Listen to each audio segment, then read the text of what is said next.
Olá, Tudo bem? querida. Tudo bem? Boa tarde a Boa todos. tarde. Então, Denise, você está sendo esperada ansiosamente, Ai, porque... que responsabilidade! Então, eu estou aqui só para aterrorizar, não estou para mais nada, mentira. Eu tenho falado mesmo que esse tema sobre ideação suicida, automutilação e suicídio entre jovens é um tema que é uma situação que vem avançando e que a gente, de fato, precisa tomar ciência disso de forma sensível, porém, de forma, eu acho que posso dizer técnica, de forma eloquente, de forma a realmente poder entender e gerar auxílio e ajuda. Eu Sem estava falando dúvida. para a pessoa, seja agora, que o resto é fofoca. Né? Exato. A gente tem que começar a encarar como um problema de saúde pública, que o é, né? E tratando como tal, como um problema de saúde pública mundial, inclusive, que precisa ser resolvido, né? Sim.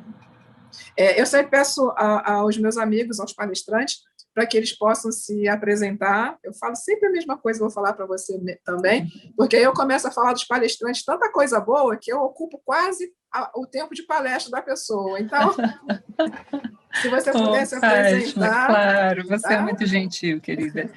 Bom, eu sou psicóloga clínica e hospitalar, sou terapeuta sexual, né, sou especialista em sexualidade humana, e no meu mestrado trabalhei a questão das famílias, e agora no doutorado eu estou pesquisando, então, a ideação, eu estou investigando os meninos da medicina, que tem uma estatística terrível que nos mostra, em termos também mundiais, que os meninos da medicina atentam contra a própria vida 3 vezes mais do que os outros universitários.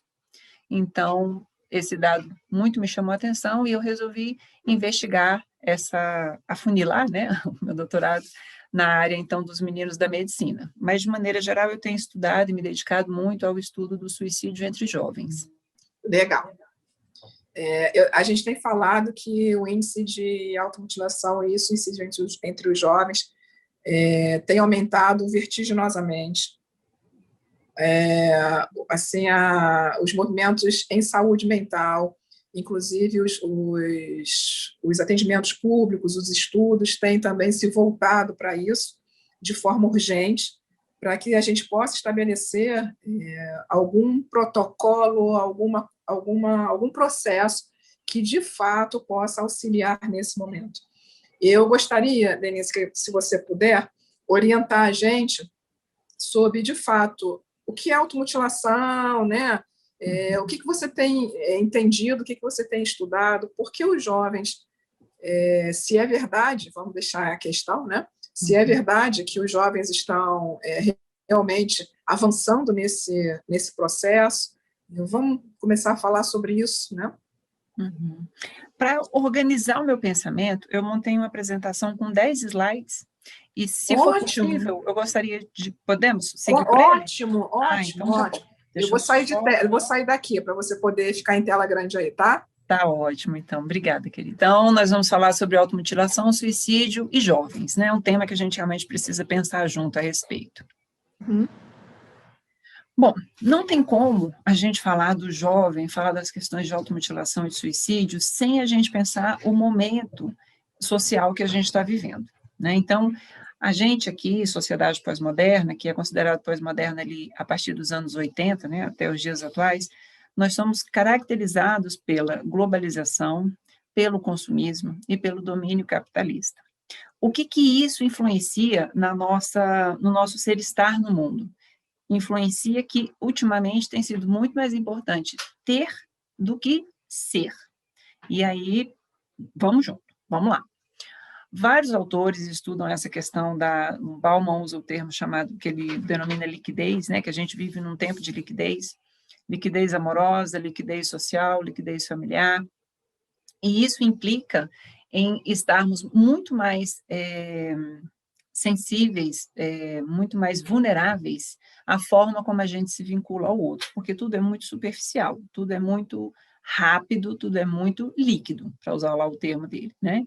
Então, a gente precisa pensar nesse fenômeno de que nos demos conta de que não temos garantias. nos demos conta, porque a sensação que fica é de que antes, lá nos nossos avós, até um pouco dos nossos pais, as pessoas tinham um pouco mais de garantia do que seria o dia seguinte, né? Então, vai ter o trabalho, normalmente, as pessoas, né? Mas as pessoas ali até 1980 mesmo, até 1990, era muito mais fácil saber o que a pessoa ia trabalhar para o resto da vida. Quem entrava no Banco do Brasil, por exemplo, né? Quem entrava para uma instituição governamental, entrava e ficava até aposentar, e ficava até envelhecer, né? E atualmente isso não acontece mais. Então, a gente está lidando agora com as incertezas, com a falta de garantias, e isso vem mexido muito com o nosso ser-estar no mundo. Então, a gente fica aqui com o sujeito, né, o próprio sujeito, numa situação de instabilidade, de vulnerabilidade. E essa manutenção dessa sociedade faz com que a gente viva, então, um momento de esgotamento individual, porque a gente tem que ter, a gente tem que, né? É muito mais importante do que a gente ser. E hoje em dia, como o tempo é limitado, hoje em dia não, o tempo sempre foi limitado, né? Mas como o tempo é limitado e as vontades de realização e as vontades de aquisição de coisas e de trabalho que eu tenho que fazer para poder adquirir é limitado, é ilimitado, essa equação não fecha. Então, eu tenho muita vontade de fazer muita coisa ao mesmo tempo e o meu tempo é limitado. Isso pensando individualmente, tá bom? Já já eu chego lá na família. Então, a gente está aí no auge da liquidez, onde o ser humano se despersonaliza, né, e adquire o instituto de que coisa para ser consumida é muito mais importante do que as relações. E as relações tornam-se, portanto, superficiais, não tem mais profundidade nas relações. E aí a gente quer fazer tudo ao mesmo tempo, e o tempo está muito mais rápido. Tem vários autores também falando de aceleração do tempo, que é essa angústia que a gente tem de que a gente não pode parar. A própria globalização, Morin fala de que, um outro autor também, né, que eu gosto muito de estudar, fala que, atualmente, a tecnologia que nos aproxima, que permite que a gente faça um encontro como esse, né, eu em Brasília, vocês no Rio e outras pessoas de outros lugares aí do Brasil, ou enfim, quem sabe fora, a mesma tecnologia que permite isso é a tecnologia que nos afasta enquanto seres relacionais que somos, certo? Então, podemos fazer tudo ao mesmo tempo, podemos fazer vários cursos, podemos assistir várias lives, ao mesmo tempo que o mundo real, o mundo da troca aqui com o outro, também está aqui demandando. Então, o tempo está ficando curto para fazer tudo isso que a gente quer, né? Eu coloquei essa imagem dessa mulher com esse monte de coisa em volta, mas é claro que mulheres e homens vivem essa situação, do celular que não para de perturbar, da academia que eu tenho que malhar, do filho que eu preciso alimentar, do trabalho que eu tenho que fazer, do comprimido que eu tomo para poder dar conta disso tudo, né? O comprimido que eu tomo para dormir, o comprimido que eu tomo para acordar, o dinheiro que eu preciso, o carro que eu tenho que adquirir, a alimentação saudável que eu também tenho que fazer. Então, a gente tem uma lista enorme de tem que e o tempo passando cada vez mais rápido e a gente se apropriando cada vez menos dele, né? E aí esse é o grande paradoxo que a gente vive. As relações que são descartáveis, misturado com o desejo que temos todos de sermos únicos, de sermos valorizados, de sermos desejados. Então, é o paradoxo da pós-modernidade. E aí eu coloquei essa figura dessa menininha com essa mãozinha assim, né? A família é o nosso primeiro lugar onde a gente aprende, onde a gente forma, onde a gente constrói a nossa matriz de identidade. Então, é na família que a gente precisa estabelecer essas relações de vínculos, que a gente precisa entender o funcionamento, os mitos, né, as autoridades dentro da família, as fronteiras, os papéis. E, infelizmente, e aí é na minha percepção de quem está pesquisando o assunto e de quem está atuando em consultório, a minha percepção é de que, como a gente tem cada vez menos tempo e cada vez mais coisas para realizar, a vida familiar está ficando mais de lado. E aí é um convite para a gente pensar, não estou aqui para fazer culpabilização de ninguém, mas para chamarmos a nossa responsabilidade que temos, né? Então, o que que acontece? Na família é onde a gente precisa construir esses vínculos sólidos, né? Aonde os pais têm o papel de eh, adultos da relação, que são, né? De conduzir o sistema familiar, de dar segurança para as crianças, de oferecer para os filhos proteção, cuidado, amor, limite, educação, né? Essa função tão complexa que é a parentalidade precisa ser desenvolvida. E aí ter filho dá trabalho. Ter filho dá muito trabalho.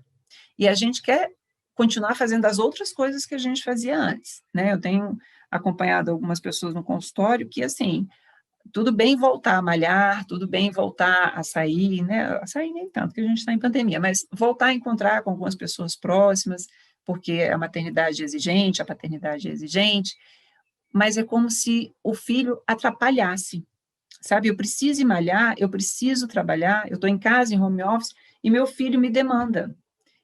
Então, está meio que virando um problema ter um filho, porque o filho exige atenção, né? Então, por isso essa menininha com essa mãozinha aí aberta. Então, nós precisamos da família para construir a nossa identidade, e aí eu coloquei outros autores que reforçam, né, essa fala: o sujeito se constrói no encontro do contexto social e no processo dinâmico de afiliação sociopolítica, psicossociopolítica, que é o quê? Eu me construo a partir da relação que eu tenho com a minha família, e eu entendo naquele sistema qual é o meu papel, depois eu saio desse lugar e vou para a escola, na escola eu entendo qual é o meu papel lá, né? Eu pertenço, eu tenho meus amigos, eu vou me diferenciando da minha família, porque esse processo também é necessário, né? E depois eu vou para o meu mundo profissional. Então, eu preciso do outro, nós precisamos do outro para sermos no mundo. É o olhar do outro que valida, é o olhar dos pais que valida a criança, né? A criança vai lá, meter o dedo na tomada, ela fica aqui olhando para o pai para ver o que o pai vai dizer. Então, a gente precisa do olhar do outro para sermos validados. E nós estamos perdendo o hábito de olhar, né? Então, como eu falei agora há pouco, né, os espaços ali da escola, do trabalho, também participam dessa construção da identidade do sujeito. Só que, ultimamente, a escola virou um lugar onde é muito ensinado a competir, ao invés de cooperar, e eu também vejo isso lá na minha pesquisa do doutorado, né, na formação em medicina, de ser autônomo e de, ao mesmo tempo, repetir o que os professores acham que é certo, e de existir sendo invisível, né? E que é o que eu falei agora há pouco do exemplo do filho da academia. É de ter o filho, mas do filho não atrapalhar as coisas que eu quero fazer. Então, é de existir sendo invisível, de existir sem precisar de cuidado. E aí não funciona, né? Porque filho precisa de atenção, não só quando criança, mas quando criança e quando adolescente. Eu tinha um professor que... Denise, Oi? eu vou te interromper porque é interessantíssimo. Nós estávamos na palestra do professor Seixas sobre saúde organizacional e Aham. estávamos falando exatamente sobre invisibilidade, exatamente sobre isso, né? Olha só. Invisibilidade e a questão, a gente tem falado o tempo inteiro sobre a questão do outro na relação com a gente, né? Muito interessante como tudo estamos falando todos nós sem termos nos A comunicado mesma anteriormente, né? coisa, né? Falando a mesma coisa. Exatamente. Mas essa é a dor, né? A gente está focando aqui nesse papo nosso no jovem, mas também as pesquisas também mostram, os números do Ministério da Saúde mostram que o suicídio aumentou, inclusive na idade mais avançada, na velhice. Então, a gente não está falando de um problema do jovem, a gente está falando de um problema Sim, da sociedade, né? sim, É um sim, problema sim. nosso, que a gente precisa se assenhorar dele para poder dar conta de resolver. Nós estamos esvaziando, né? Nós estamos Exatamente. vivendo um vazio existencial, uma ausência de referência de quem somos a partir de um outro institucionalizado, de um outro com regras e com percepções emprestadas, que a gente estava falando, né? Sobre esse empréstimo de realidade e de razões de ser que fica no outro. O outro serve quase não filosoficamente como referência para a nossa existência, mas para a nossa existência, para a existência que a gente reconhece, né? Não Exato. como referência para existirmos. Existe uma enorme diferença nisso, né? Sim, sim. E esse papel de fazer essa base é o papel da família. E não tem como a gente delegar isso para outro lugar, não tem como Sem a gente dúvida. delegar isso para a escola. É a família que tem que dar conta do seu sujeito, né? E, de novo, eu falo, não estou aqui para fazer culpabilização de ninguém, mas estou para provocar para a gente se assenhorar desses assuntos, né? Dessas temáticas. E aí, então, ficam duas forças, né? Essa necessidade da socialização e do processo de produção social do próprio indivíduo, nessa existência de troca, né, onde eu existo porque o outro me valida e eu consigo me confirmar na minha existência, porque eu já tenho um material ali atrás que foi passado para mim do pertencimento, que foi a minha família, com essa tomada, nessa tomada de consciência, né, conosco, e na busca dessa singularidade. Então, pertencendo esse movimento, né, que fica bem claro no adolescente. Quando a gente entra para a vida, quando o adolescente entra para a vida jovem dele, ele sai daquele sistema familiar onde ele saía com os pais, aonde os amigos que ele tinha eram os amigos dos pais, para ir para o mundo social dele, onde ele vai se validar, onde ele vai armar a parceria afetiva amorosa, onde ele vai entender a questão da sexualidade dele, onde ele vai estabelecer as amizades, onde ele vai estabelecer as trocas. Então, só tem como entrar na vida adolescente com essas pendências a serem solucionadas, vamos dizer assim, né, vivenciadas, se eu tive essa construção identitária da minha família. E para isso eu preciso, eu criança, eu filho, preciso da disponibilidade emocional dos meus pais. Infelizmente, não tem outro segredo, não tem outra regra, não. Então, vários autores, eu fiz questão de trazer vários autores aqui que, no fundo, falam da mesma coisa. E tem gente aqui que eu coloquei que é da sociologia, tem gente aqui que é da psicologia, tem gente que é da filosofia. Então, né, deve ter razão esse povo que está falando isso. E aí, não deve ser mera coincidência, não deve, né? Esse pessoal também não combinou, Fátima. Fiz questão de pegar de áreas bem diferentes. E aí a gente entra, então, nos jovens, né? Jovem, sofrimento, automutilação e suicídio. Vamos falar um pouco dos números, né? Os números ajudam a gente a pensar. Segundo a Organização Mundial da Saúde, em 2014, 420 mil pessoas morreram vítimas de guerra, enquanto 850 mil morreram vítimas de autoextermínio. E toda vez que a gente fala de números de suicídio, a gente tem que considerar que existem números, que esses números que a gente tem registrado ainda são números subnotificados. Por quê? Porque existem situações que não ficam evidentes, como um suicídio, por exemplo, um acidente de carro. Existem situações onde as famílias, por ser muito difícil encarar a perda de um ente querido por suicídio, a família tenta, conversa, negocia, enfim, a gente sabe, não era para existir, mas a gente sabe que existe. E aí é feita a notificação no atestado de óbito de outra coisa que não o suicídio, entra como acidente, normalmente, né? Então, os números que a gente tem são altos e ainda assim são números subnotificados. Então, a gente não tem a real ideia do que acontece com esses números. A gente tem uma média, uma noção, mas não é real, não é fidedigno, não é exato, né? E entre os jovens, e aí a gente está considerando o jovem, a idade que a Organização Mundial da Saúde considera, que é de 15 a 29 anos, é a segunda maior causa de morte, perdendo apenas para atos de violência. Então, os nossos jovens estão morrendo por suicídio.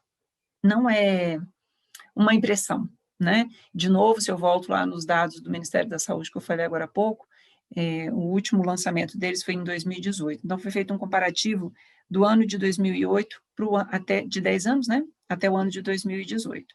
Em 2008, para cada 5 homens que cometiam suicídio, uma mulher cometia o suicídio, nessa faixa etária, certo? Em 2018, para cada 5 homens que cometem um suicídio, 3 mulheres tentam contra a própria vida. Então, os números mostram que as mulheres tentam mais suicídio do que os homens em porcentagem, né, algo perto de 70%, 75%, só que os homens cometem mais o ato, né? Então, a gente ainda perde mais homens do que mulheres, mas as mulheres sofrem mais. Elas, não é que elas sofrem mais, né? Deixa eu falar direito. As mulheres tentam mais, os homens cometem mais. E para cada suicídio consumado, houve, em média, de 10 a 20 tentativas. Por isso que a gente fala que o suicídio é um evento que pode ser evitado, se a gente conseguir olhar para ele com a seriedade que ele precisa, né? Se houve entre 10 e 20 tentativas, na verdade, é uma tentativa que é um pedido de socorro. Só que ele não chega aqui fora organizado assim como eu estou falando, né? A pessoa não dá conta de dizer, olha, eu estou vivendo um vazio muito grande, está doendo existir, não sei se eu vou conseguir viver tudo isso que eu estou vivendo, tudo isso que eu estou passando. Ela não consegue organizar dessa forma. E aí ela faz o atentado contra a própria vida como uma forma de comunicar. Na verdade, o que a pessoa quer matar não é a vida, é a dor. Só que ela não consegue organizar isso de outra forma. E aí eu vou falar ali na frente como que a gente ajuda uma pessoa numa situação como essa. A ocorrência do suicídio afeta, em média, 60 pessoas. Então, além da pessoa que parte, outras 60 pessoas ficam comprometidas com a situação da violência que aconteceu, tentando achar respostas. Provavelmente, algumas dessas 60, né, trabalhando com esse número de média aí, também vão entrar em depressão, também vão ter problemas outros de saúde a partir desse evento. Então, é por isso que a gente sempre fala do suicídio como um problema de saúde pública, não é um problema privado, por isso que a gente tem o setembro que a gente fala sobre esse tema. E esse outro número que também é assustador, né? Entre 40% a 60% das pessoas que tiraram a própria vida, elas, um mês antes do ato, elas consultaram algum tipo de serviço médico. Então, reforça para a gente o quanto é um pedido de ajuda. Só que existe, Fátima, infelizmente, entre nós, da área da saúde, existe uma resistência para falar, ou a falta do treinamento. Eu estava me lembrando, né, para vir falar aqui com vocês, eu estava puxando aqui pela memória, quando eu fiz a minha graduação, eu não sei se tem hoje, mas quando eu fiz, eu não tive um semestre que eu estudei suicídio e automutilação. Eu tenho 35 anos de formada e eu não vi isso. Pois é, eu também não. Então, como que a gente faz psicologia, né, psicólogas que somos, como que a gente faz psicologia e não tem uma disciplina específica para ser estudado o suicídio? A gente vê psicopatologia, onde a gente fala de depressão, de bipolaridade, esquizofrenia, né, distúrbio de personalidade, enfim, transtorno de personalidade, mas a gente não fala especificamente sobre suicídio. Né? Os meninos da medicina, na formação lá de psiquiatria, eles falam sobre suicídio. Enfim, como eu estou estudando eles, né, eu estou entendendo um pouco mais lá a dinâmica do currículo deles. Mas eles também não aprofundam da forma como a gente precisa aprofundar. Né? Então, nós, da área da saúde, não temos o ouvido treinado para acolher de 40% a 60% das pessoas que vão pedindo ajuda. Esse número é assustador. Né? Por isso, Sim. volto a dizer, é um problema mundial. É aterrorizante, né? É aterrorizante. Que a gente precisa dar conta de falar dele. Bom, vamos lá. Automutilação. O que é a automutilação, então? Né? Por que a pessoa faz isso com ela? Por que o jovem faz isso com ele? Né? Eu vou voltar aqui para o jovem para a gente focar. Por que o jovem faz isso para ele? Quando a gente olha aqui de fora, o olhar do adulto para o jovem é mais ou menos assim. Tem tudo, tem uma vida pela frente, né? Pode tentar, pode recomeçar a qualquer momento, porque tem anos aí ainda para viver. Então, às vezes, a gente subestima a dor do jovem, porque a gente olha para ele com a sensação de que ele tem de tudo. E eu não estou falando pensando em classe social média alta, não. Eu estou falando de todas as classes sociais. Sim. Esse olhar para o jovem de que ele tem uma vida pela frente faz a gente ficar condescendente com as dores deles. É como se não importasse, daqui a pouco passa. Né? Essa bobagem, daqui a pouco passa. Na realidade, por um outro olhar, um olhar um pouco mais generoso, né, e uma escuta mais autêntica, né, com a vontade de fato, com a disponibilidade de fato de ouvir o outro, esse jovem, se nós pensarmos, ele tem uma vida toda pela frente, completássemos a frase de sofrimento, nossa, acho que isso mudaria a perspectiva por completo, né? Por completo. Por completo. Então, a automutilação chega como um pedido de socorro dessa pessoa que veio, me permitam ampliar-se um pensamento, essa pessoa que chega na vida adolescente, onde ela precisa fazer os vínculos com outras pessoas, sem a interferência da família.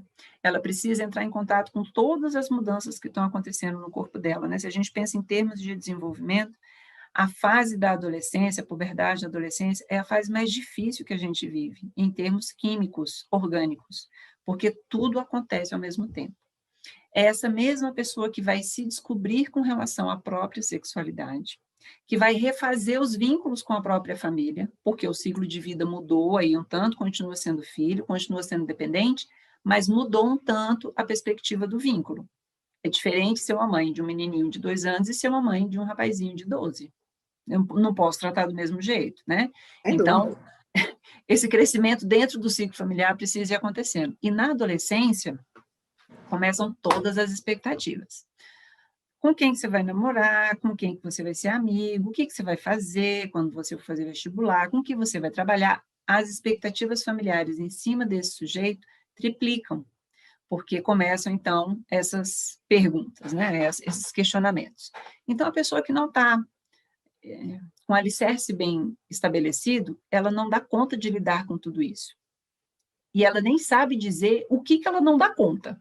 Né? O mais importante é isso, é a gente conseguir perceber que é um pedido de socorro, porque ela não consegue sentar, olhar para os pais e dizer assim, olha só, gente, eu preciso dar real para vocês estão me cobrando muito, eu não sei o que eu quero fazer, eu preciso ser acolhido por vocês, eu quero conversar sobre assuntos que eu tenho medo de conversar com outra pessoa, mas eu também tenho medo de conversar com você.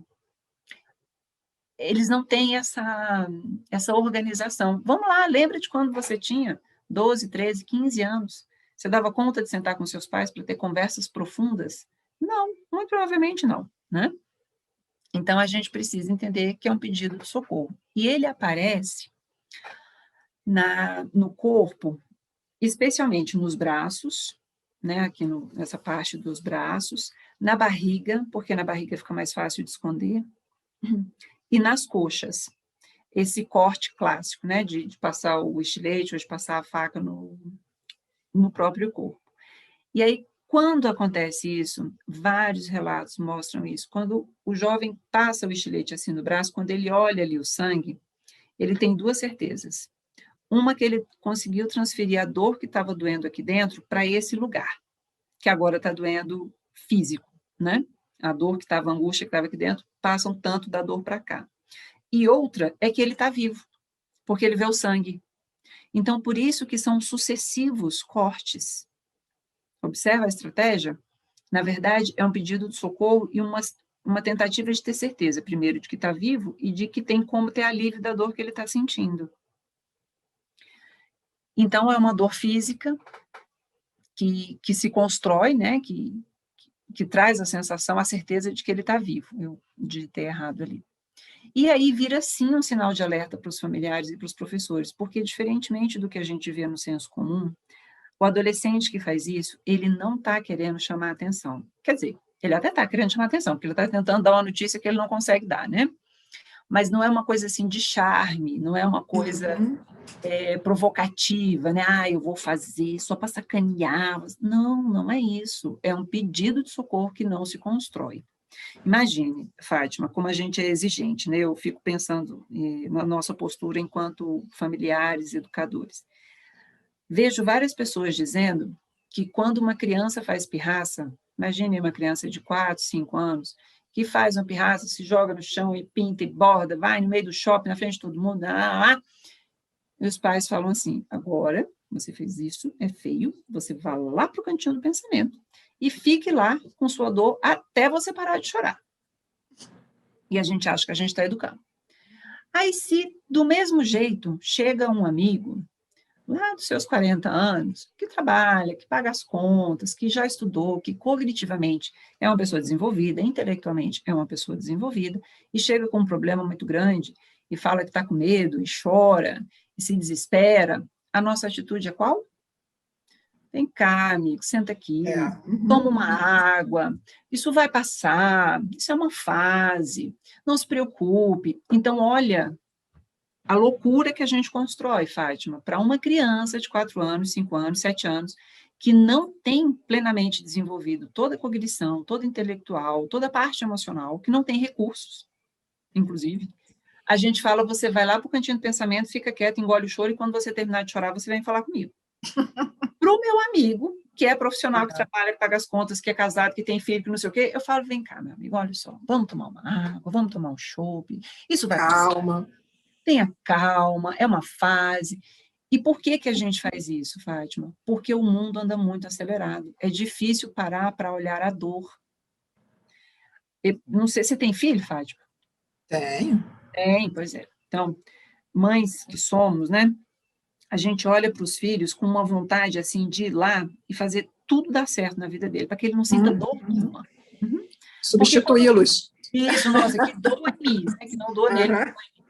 Mas quando eles estão lá sentindo a dor, a gente precisa dar conta de chegar perto e de dizer assim, me conta a dor que você está sentindo. Sabe por quê? Porque quando eu, mãe, chego perto da minha filha e falo da dor que ela está sentindo, é automático eu aqui, de maneira até inconsciente, acessar as dores que eu tenho. Então, é melhor a gente fazer o quê? Vai lá para o cantinho do pensamento, fica quietinho, e quando você parar de chorar, você vem. O meu amigo, a vinculação é diferente, eu não tenho que educar, daqui a pouco ele vai embora. Então, assim, escute como a gente aciona o outro também, como o sofrimento dos filhos aciona o sofrimento dos pais, as inseguranças dos pais, que muitas vezes não sabem o que fazer com aquilo lá, e é legítimo, a gente não tem que saber tudo, mas a gente tem que dar conta de pedir ajuda. Então, quando um filho vem com essa dor, pedir ajuda para os pais, e os pais não sabem o que fazer, eles precisam dar conta de dizer para o filho, olha só, meu filho, eu não sei o que eu tenho que fazer, mas eu vou fazer. Então, te acalma que eu vou procurar quem sabe. É essa segurança, Fátima, que eu escuto faltando, porque nós estamos acelerados, estamos sem tempo para olhar para as relações, porque também pode ser que o filho não chegue e diga assim, olha só, pai, eu preciso te dizer que está me doendo uma coisa. Pode ser que eu, como mãe, eu, como pai, precise reparar esse pedido de socorro que vem com a automutilação. Um jovem que anda no calor, no Brasil, está com 15% de umidade, 35 graus. Se numa situação como essa, eu encontro um jovem, meu filho está em casa, de calça de moletom e de blusa de manga comprida, tem alguma coisa errada acontecendo. Eu preciso dar conta como professor, como professora, do menino que vem para a aula todo dia, senta sozinho lá no canto, de manga comprida, de boné, que nem mostra o rosto. Tem alguma coisa acontecendo. Não é charme, não é estilo, adolescente é assim mesmo. Não, não é. Não, não é. Adolescente não é assim mesmo. E tem outros tipos de automutilação, né? A gente pode falar aí dos exageros das tatuagens, a gente pode falar do exagero dos piercings. É piercing, né? Ou não piercing. Piercing. Né? A automutilação, ela não chega só com os cortes. Essa forma é a clássica, vamos dizer assim. Sim. Mas aquele jovem que come desesperadamente, que não tem limite dentro da alimentação, isso também é um tipo de automutilação. Aquele outro lá que também não come absolutamente nada, e a família olha, não, mas fulano é assim mesmo. Não, gente, não é assim mesmo. Não, tem que ter um equilíbrio na alimentação, tem que ter um equilíbrio no sono. Não é normal. A gente está começando a naturalizar coisas que não são normais. São muito pouco normais. Exato, né? Essa coisa de que, não, fulaninho passa o dia trancado lá no quarto. Quando eu escuto isso, me dá um desespero, Fátima. Por que será que uma criança ou adolescente acha mais interessante passar o dia trancado no quarto do que, em troca, vem aqui, vamos almoçar junto, vamos comer junto? Aí não, aí pega o prato e leva para o quarto, né? Pega o almoço e leva para o quarto para comer na frente da televisão. Eu vejo dentro do consultório uma enorme, eu trabalho com famílias, né?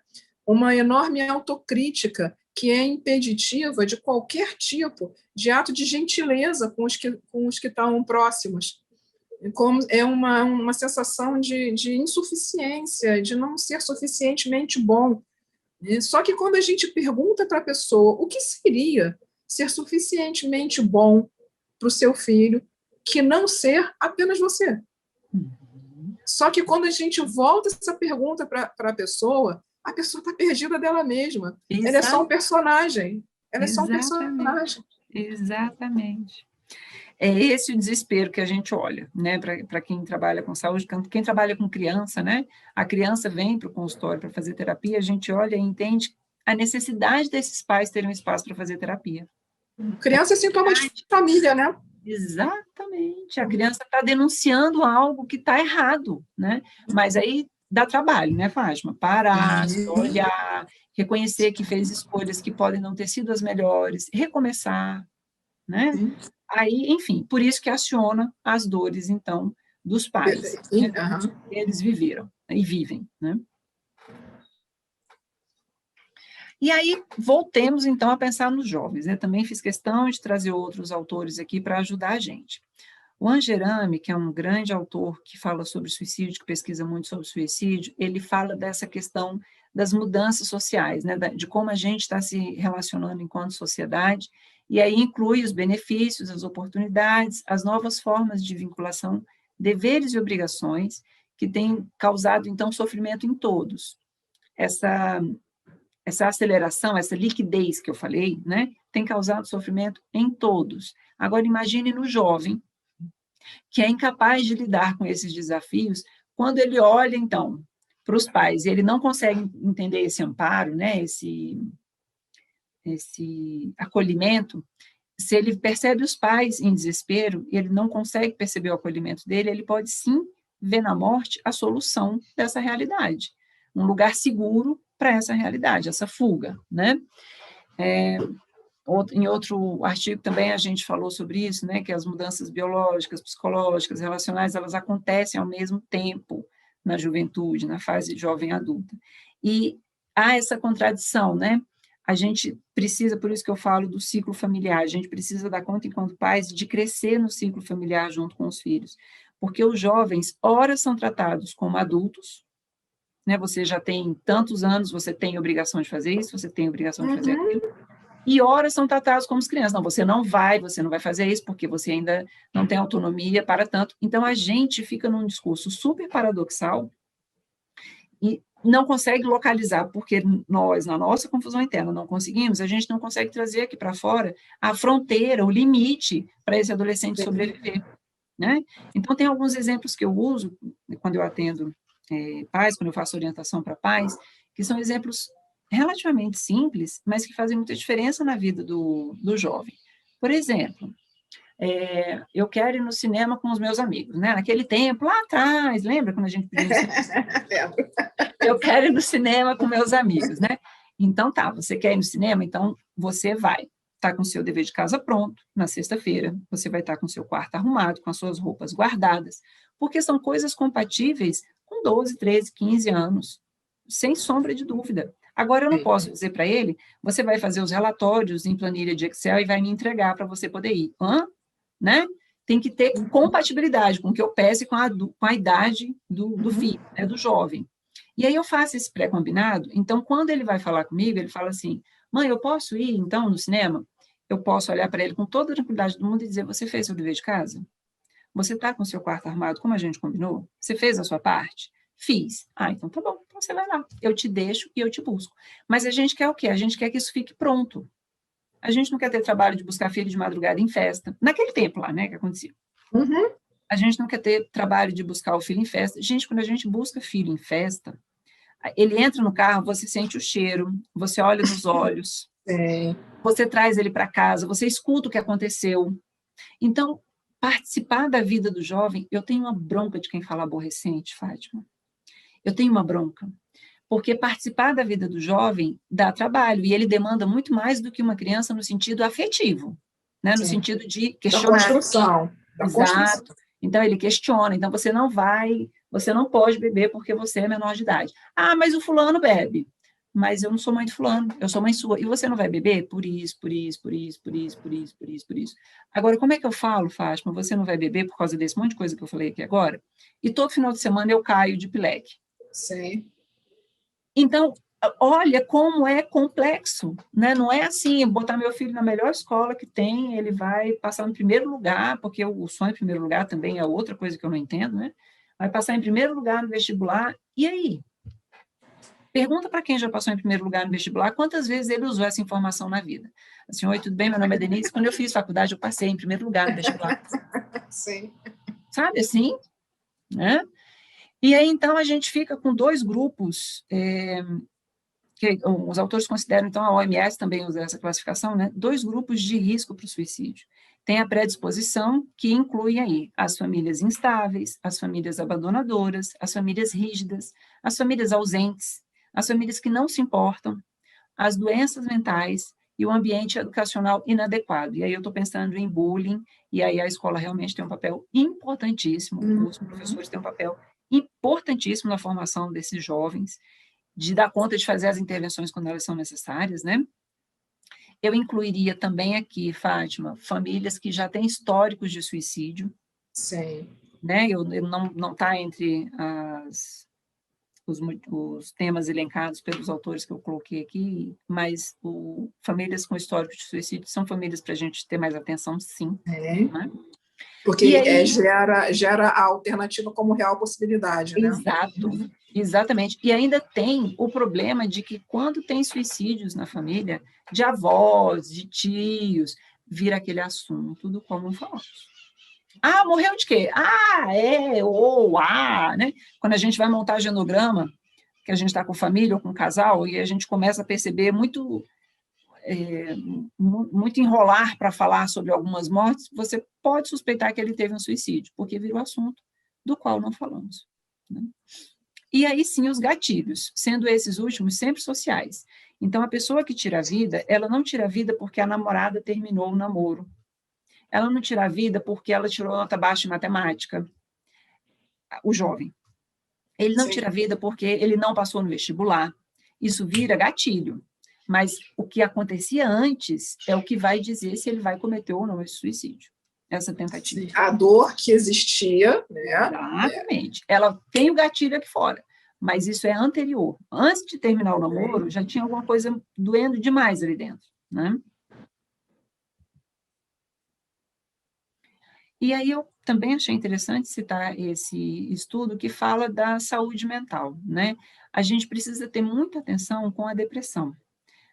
Por que a depressão? Porque a depressão é a doença que mais torna a gente incapaz, inclusive em termos laborais. Segundo a OMS, ninguém ganha da depressão em termos mundiais, né? Então, a gente tem aqui essas informações, né, para pessoas menores de 30 anos.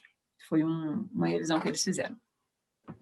Então, 87% dos sujeitos apresentavam algum diagnóstico psiquiátrico previamente ao suicídio.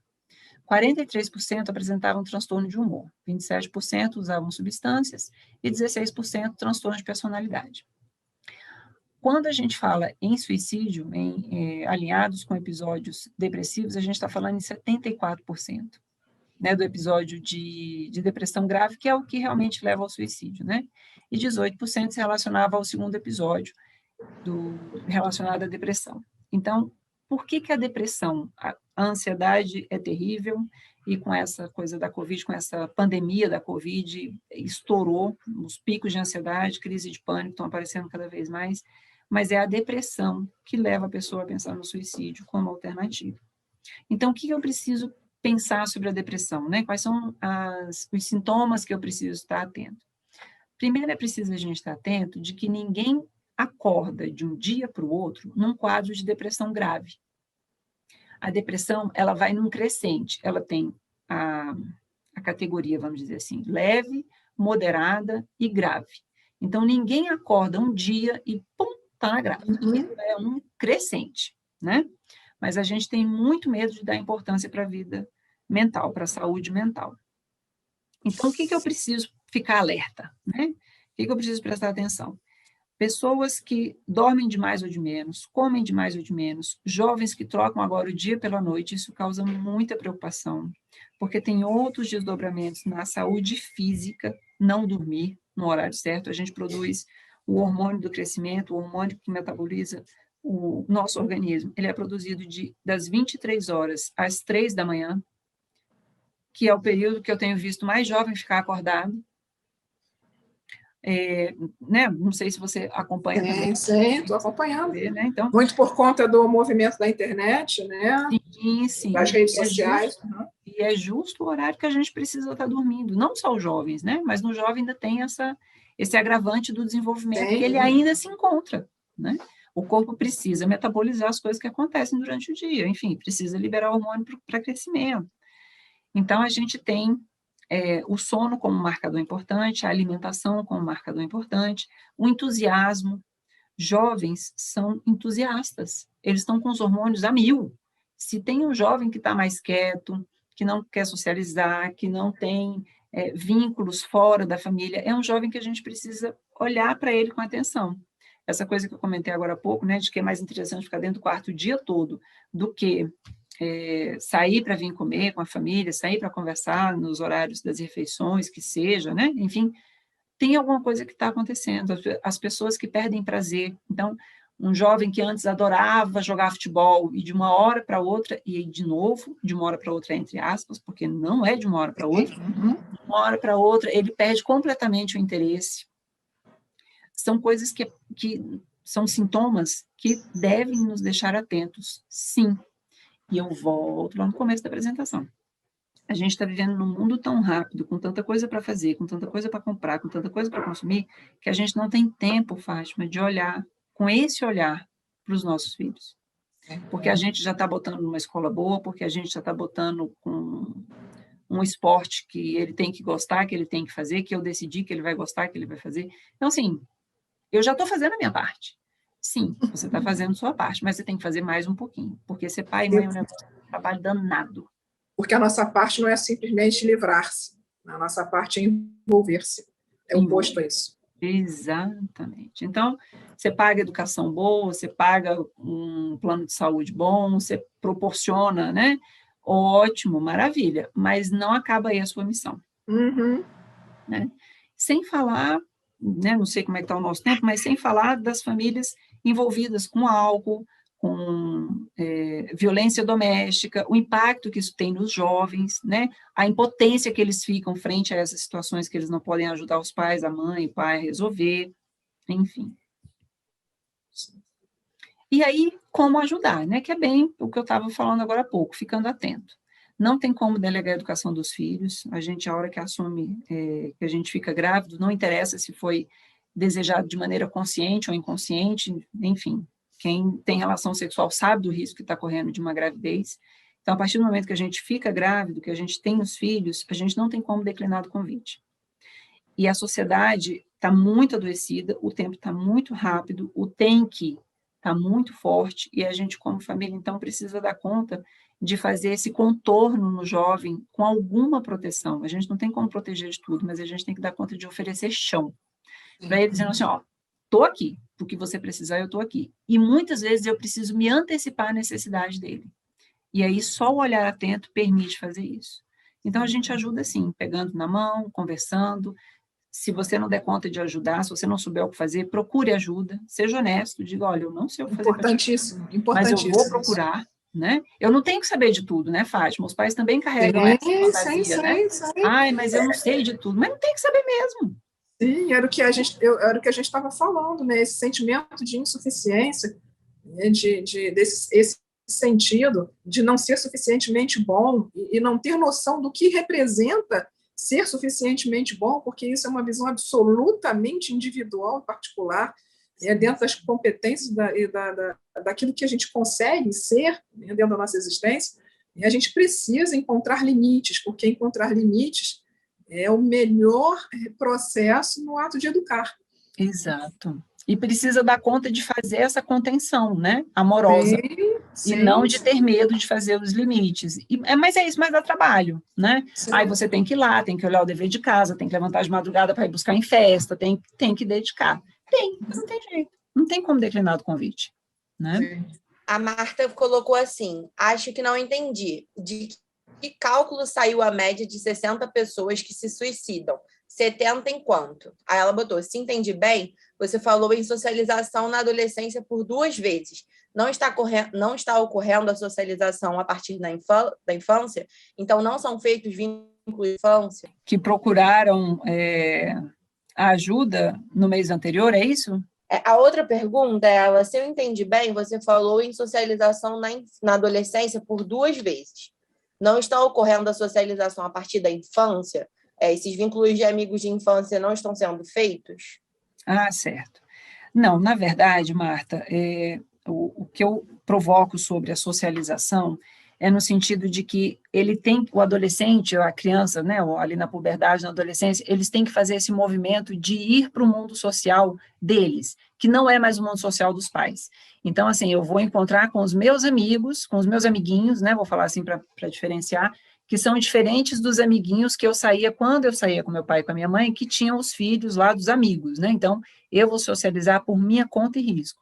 Mas o que acontece é que na adolescência, quando essas mudanças todas estão acontecendo, o adolescente precisa usar esses recursos para ir lá e dar conta de socializar, para ir lá e dar conta de fazer vínculos, de construir amizade, de se frustrar, né, de ouvir o não do amigo, muitas vezes o amigo não quer ser amigo, muitas vezes não dá certo o diálogo entre eles, enfim. Ele precisa vir com isso construído da vida anterior. Então, a gente constrói isso junto com os filhos, tem até algumas correntes da psicologia que falam que a gente constrói a personalidade e a autoestima dos filhos, das crianças, até os 7 anos. E depois a gente só vai consolidando o que já foi construído, né? Então, a importância que tem da segurança construída para a criança, do ser-estar dela na família, desse pertencimento, dessa segurança que ela pertence, que ela é cuidada, que ela importa, é o que ela vai levar para a vida jovem dela, para a adolescência e tudo mais. Então, se ela não está abastecida disso antes dessa socialização na vida adolescente, ela chega lá sem conseguir fazer vínculos. O mundo é perigoso, as pessoas não gostam de mim, eu prefiro ficar sentado sozinho no canto da sala do que conversar, porque as pessoas vão me achar ridícula. De onde que sai essa informação de que eu sou ridícula, de que o que eu penso é ridículo, o que eu penso é errado? Percebe como a gente constrói a nossa identidade dentro da família? Eu falo que quando chega um caso de bullying, né, na clínica de uma criança, de um adolescente que está sofrendo bullying na escola, se a gente investigar direitinho, Marta, a gente escuta o bullying nascendo dentro da família. Então, você é burro, você não dá conta, você não é capaz, você tirou nota baixa, e é por isso que não vale a pena investir em você, porque você vai ser um nada quando você crescer, porque se você continuar desse jeito, as nossas palavras, como pais, elas são muito determinantes para os filhos, né? Então, se a gente tiver essa sabedoria de se abrir a boca para dizer você é, que a gente diga você é capaz, você né, você consegue, se você precisar, eu estou aqui do seu lado, mas o você é burro, você é incapaz, você é inadequado. Então, quando ele chega para socializar, ele usa todo esse recurso que ele já tem, que foi construído. Então, a gente precisa preparar eles para eles chegarem no momento de socialização dando conta de fazer isso. Não sei se ficou mais claro agora. Acredito que sim. Em relação àquela pergunta que ela tinha feito antes, a primeira, ela falou que é em relação à média de 70 pessoas que se suicidam, que estava escrito em amarelo no segundo parágrafo do slide em fundo preto. Ela perguntou que é 70 em quanto? 60, Isabelle, 60, referência a 60 e o quê? Pessoas se suicidam. Ela disse que era uma referência ao que estava no parágrafo. Não é isso, essa estatística, né, que entre 40% e 60% das pessoas, se eu não estou enganada, é isso, eu posso até abrir aqui a apresentação para checar se é essa informação mesmo que ela quer saber. Os dados que eu falei estatísticos dos homens e das mulheres, eu tirei do sistema de informação do Ministério da Saúde, que é um sistema onde eles fazem esse acompanhamento, né, pelo menos é orientado para que assim seja, de casos de mortes por suicídio. Então, teve um estudo comparativo de 2008 a 2018, onde houve o aumento, certo? De novo, lembrando que esses dados, eles são subnotificados, porque a gente não tem certeza se os números, se todas as pessoas que morreram por suicídio foram lançadas, né, no seu atestado de óbito foi lançado dessa forma, então a gente sempre pensa em subnotificação. E o número de 60% a 40% que eu apresentei foi de um artigo científico, se eu não salvo engano, onde eu falei que essas pessoas procuram ajuda um mês antes do ato, né? Elas procuram ajuda médica, elas procuram um serviço de saúde, e aí fica a prova cabal do pedido de socorro que é feito, que a gente não consegue ouvir. Entendi. Eu acredito que quando ela pergunta aqui 60 em quanto, deve ser mesmo essa resposta, 60%. Né? 60%, isso. Que poderia ser 60 a cada 100, 60 a cada 1 milhão. Não, a gente está falando de porcentagens, né? 60%. Isso, 60%. Eu acho que eu intuo que essa seja a pergunta. Certo. Aqui tá... Perfeito, ela falou aqui que deu para entender, sim, e foi somente essa mesmo, pergunta que a gente recebeu. Obrigada, Marta. A gente tem aqui uma pergunta, né, da saúde integrada. 60%, 60 pessoas, são impactadas por um suicídio. Sim, 60, também tem esse 60, né? Sim, 60 pessoas são impactadas, em média, 60 pessoas são impactadas por uma morte por suicídio.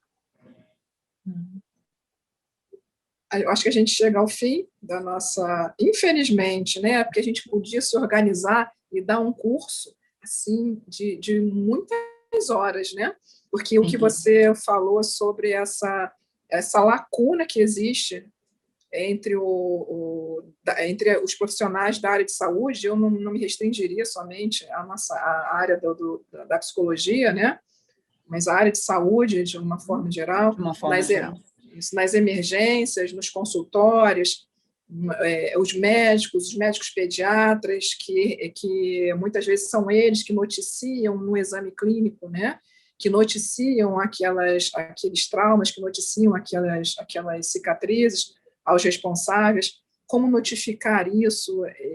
O que eu estou entendendo é que é uma condição que está avançando, que está tomando proporções enormes, e existe um ignorar das pessoas que lidam diretamente com isso. Existe um ignorar sobre como identificar, se identificar, a quem recorrer, a quem falar. A gente não tem protocolo, não que fosse necessário um protocolo rígido, não é isso, mas ao menos uma orientação segura de para onde eu vou, né? Entendi agora, mas para onde eu vou, né? Exato. E da gente dar conta de olhar para isso, né? Que a gente fica com essa fantasia de que se a gente não falar do problema, ele vai sumir. Ele vai sumir, exatamente. Né? Ele vai sumir. Eu estou vendo meu filho lá, quieto, deprimido, mas eu não vou conversar com ele, porque se eu for perguntar para ele, ele pode achar que eu estou invadindo, que eu estou... Não, gente, a gente não tem que ter medo de ser pai e mãe, não. Sim, a gente tem que dar conta de dar limite, a gente tem que dar conta de perguntar o que está acontecendo, sim. A gente tem que limitar acesso à internet, sim. A gente tem que dar conta de fazer essas intervenções seguras, né? Que a gente que é o adulto da relação, eu falo muito isso na clínica. É preciso que os pais entendam que eles são os adultos da relação, e não o inverso. Sim. Sim. Existe um abandono enorme, né? Existe um abandono enorme, eu debato muito isso no consultório, eu volto a falar, eu trabalho com casais e famílias, né? Um abandono enorme, quando os responsáveis falam, não, mas você pode, eu confio em você para decidir. O que você decidir, eu vou lhe apoiar. Um abandono enorme, isso é um abandono enorme. Todos nós, até no processo de gestação, todos nós precisávamos de contenção, não de esmagamento, mas de contenção, não de alguém que nos silencie e que nos oprima, mas de contenção, da certeza que nós vamos poder nos expandir, mas que tem um limite, que não vai permitir que a gente se perca. Exato, né? Eu estou aqui, né? De fazer isso. Esse cercadinho, assim, né? Isso. Conforme o filho vai crescendo, esse cercadinho vai aumentando. Mas dizer para ele, deixar de maneira muito clara, colocado, que a gente está lá. E se eu não souber, não tem problema, eu vou procurar quem sabe. Mas eu sou o adulto e eu vou fazer essa interlocução. E não dizer para o meu filho, não, que você resolver, eu estou aqui perto de você. Não. A Patrícia Fanteza, que é a nossa próxima convidada no fórum, que fala pelo Centro de Valorização da Vida, falou que hoje saiu no Globo uma reportagem a respeito dessa necessidade, né, do não preparo das pessoas nas emergências para o acolhimento dessa condição. Sim. A gente vai falar sobre isso também. É um recado, nós estivemos hoje, nosso primeiro encontro hoje foi com o superintendente de saúde mental aqui do Rio de Janeiro, onde, de uma certa forma, eu entendi que ele quase confessa que não existem, de fato, ações seguras, ações configuradas, né, protocoladas, uma orientação segura para os profissionais de saúde que estão nas clínicas da família, nas emergências, para que eles consigam dar contenção, para que eles consigam, de fato, orientar sobre o que fazer, como acolher. Eu imagino. E assim, só para concluir com essa frase, não quero atrapalhar a próxima colega, mas tem um protocolo, a gente não precisa criar, não, a gente pode copiar. Tem um protocolo que foi desenvolvido lá pela Universidade de Colômbia, que agora eu não me lembro onde é, nos Estados Unidos, mas ela construiu um protocolo que pode ser usado em igrejas, escolas, serviços de segurança pública e serviços médicos. E aí família, né, e familiares. Então, eles criaram protocolos onde você faz perguntas lineares, mas que já ajuda você a ouvir o que o outro precisa, né? E a partir, então, se der um score lá, que agora eu não me lembro qual é, mas se der um score acima de X, você precisa procurar ajuda para aquela pessoa. Então, é como se eles estivessem preocupados em capacitar todas as pessoas, escola, igreja, né? Capacitar as pessoas para dizer, olha, se você vir isso acontecendo, peça ajuda, porque tem alguma coisa errada, né? Então, a gente não precisa nem inventar, a gente pode, inclusive no site deles, eles têm, se eu não estou enganada, eles têm mais de 100 idiomas a tradução dessa orientação que eu estou falando. Nossa, bacana! Eles dão um curso que é rapidíssimo, que você faz, lógico, né, pela internet, e é rapidíssimo, e qualquer pessoa pode baixar, e qualquer pessoa pode usar. Então, é um negócio que, assim, infelizmente, a sensação que fica é que é falta de vontade mesmo, né? Infelizmente, tem tantos problemas para serem resolvidos que esse deixa para depois, né? E o problema é que tem gente morrendo. A gente está falando da vida. Exato, e que não pode esperar. Tem coisas que não podem esperar. Sim. Né? Simplesmente isso. Simplesmente. Mas, Fátima, eu agradeço muito o convite, fiquei muito honrada com o convite, foi um prazer participar. E eu ainda não consegui postar seu livro, mas eu vou postar com muito carinho. Obrigada. Tá bom? Muito obrigada. A gente vai deixar lá no YouTube os seus contatos, a gente sempre deixa, a gente vai editar o vídeo e mandar para você também. Muito obrigada, tá ótimo. Tá bom? Eu agradeço imensamente, sim, principalmente a forma clara como assim, a gente conseguiu conversar e como você trouxe de forma tão sucinta, tão objetiva, tão inteligível, tão, porque é um tema tenso, né? É um tema desagradável, digamos assim. Desagradável. Muito obrigada pela qualidade do discurso. Muito obrigada mesmo. Viu? Imagina, um prazer. Até logo, gente. Até a próxima. Tarde, muito obrigada, viu? Tchau. Paz. E obrigada, Paz viu? Nós. Tchau. Tchau.